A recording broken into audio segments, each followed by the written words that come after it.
देखना चाहता हूँ।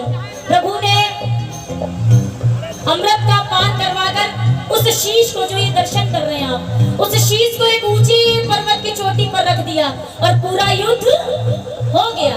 अब पांडवों के मन में अहंकार आ गया। भीम ने कहा हमने खेला अच्छा, अर्जुन ने कहा हमने खेला अच्छा, नकुल सहदेव ने खेला हमने अच्छा। अब कोई बताने वाला बचा ही नहीं। बताए कौन कि किसने सबसे अच्छा? तो बोले एक है जो बताएगा। कौन? गोविंद मेरो है, गोपाल मेरो है, गोविंद मेरो है, गोपाल मेरो है।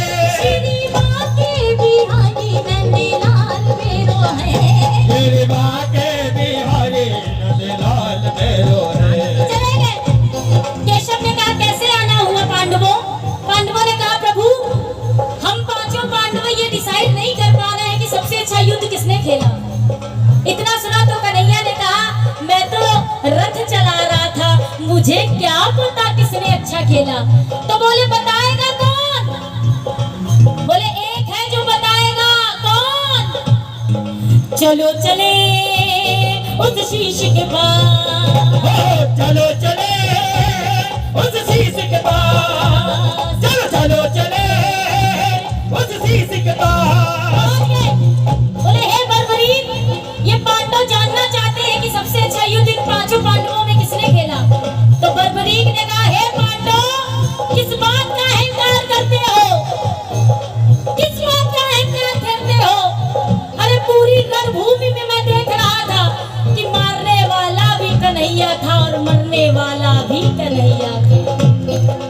चक्र चारों तरफ घूम रहा था। इतना सुना तो कन्हैया खुश हो गए। बोले बर्बरीक मैं बहुत खुश हूँ, फिर से मांगो, क्या मांगना चाहते हो? बर्बरीक ने कहा जब आते हो तो कहते हो मांगो मांगो, मुझे कुछ नहीं चाहिए, मुझे कुछ नहीं चाहिए।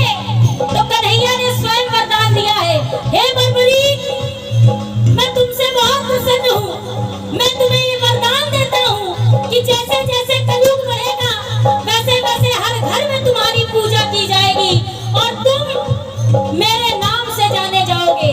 जब कोई कहेगा श्याम तो ये मुरलीधर श्याम नहीं बल्कि तुम उसके पास जाओगे और तुम उसके हारे का सहारा बन जाओगे। बोलो हारे के सहारे की। दूसरा वरदान, बर्बरीक तुम्हारी माँ ने कहा था कि जो हारेगा तुम उसका साथ दोगे, तुम्हारी चौखट पर जो हार कर आ जाएगा वो कभी हारा हुआ वापस।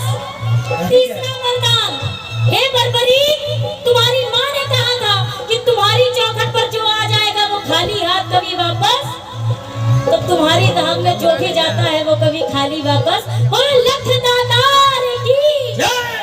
और सबसे बड़ा वरदान मेरे कन्हैया मेरे ठाकुर ने कहा हे बर्बरीक जाओ मैं तुम्हें ये वरदान देता हूँ कि तीनों लोगों में जो मेरे लिखे को नहीं मिटा सकता वो तुम्हारी चौखट पर अगर आ जाएगा तो मेरा लिखा भी मिट जाएगा। बजाइए एक बार ताली। इतना वरदान प्राप्त किया मेरे बाबा ने, इसीलिए कलयुग में एक बार जोरदार ताली बजाइए, जोरदार। छोड़ेंगे ना हम तेरा साथ हो बाबा, मरते दम तक छोड़ेंगे ना हम तेरा साथ हो बाबा, मरते दम तक, मरते दम नहीं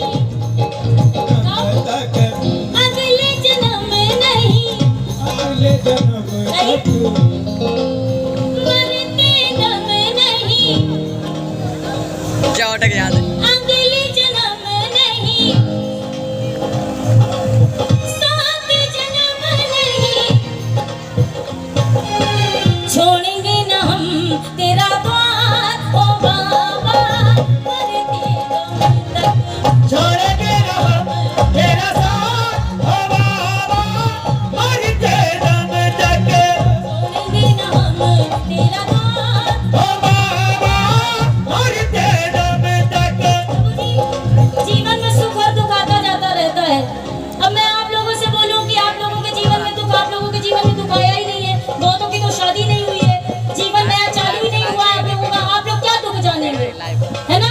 लेकिन अभी से अगर भगवान का नाम लेंगे तो दुख जीवन में आएगा पर एहसास। दोनों हाथ उठाइए और मिलकर कहिए, पलकों का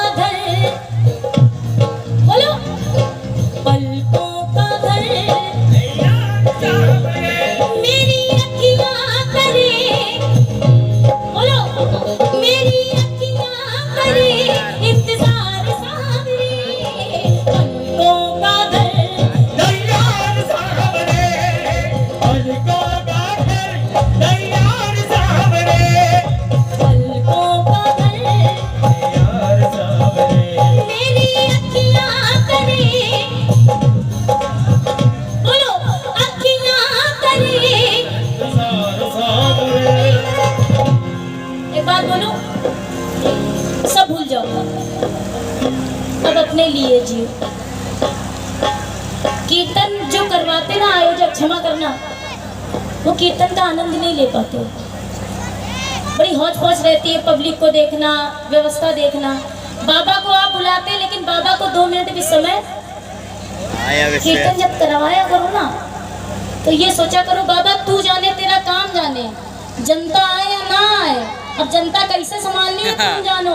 हमने तुम्हारा कीर्तन करवाया, हम तुम्हारा भजन करेंगे, ये रखा करो। देखो बाबा कैसे हाथ पकड़ लेंगे, पकड़े